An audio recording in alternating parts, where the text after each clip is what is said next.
Ay, ito may papakita ko sa inyo. This is a moisture absorber. Meron siyang parang mga beads sa loob. So, yun po yung nakaka-absorb. Parang ganyan, yung moisture mapupunta dyan. Tapos, later on, ito, magtutubig na yan. Ipapakita ko sa inyo kapag nagtubig na siya.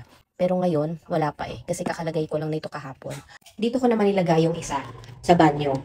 Ito kasi, kaya napabili ako dahil nauuso na ang ubot sipon ngayon. Ang sabi ng pedya, nakukuha daw yun sa mga mold sa bahay kapag ma-humid or ma-moisture yung environment sa loob ng bahay. Tulog kasi yung baby ko doon, no? Kaya quiet lang. So, ito naman yung nakalagay na moisture absorber sa kwarto. And ito na yung water level niya. Ayan, kita nyo ba? Ayan.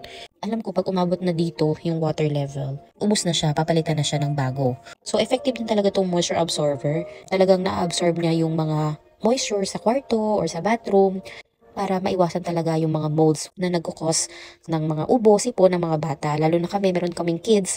So, iniiwasan talaga namin yung mga molds. Kaya itong moisture absorber is very helpful talaga sa amin. So, I think this one is enough na. As compare naman bumili kami ng dehumidifier kasi medyo pricey pa siya sa ngayon. So for now, ito muna yung gagamitin namin. Wala na rin akong makikitang molds dito sa bahay. Ang problem ko lang dito, yung lavender, hindi ko siya naamoy talaga. Wala akong naamoy. Wala siyang amoy. Pero okay lang yun. Ang mahalaga is na-absorb niya yung mga moisture sa loob ng room namin at hindi na kami nagkakaroon ng molds. So check nyo na lang yung yellow basket. Moisture absorber from Natrut.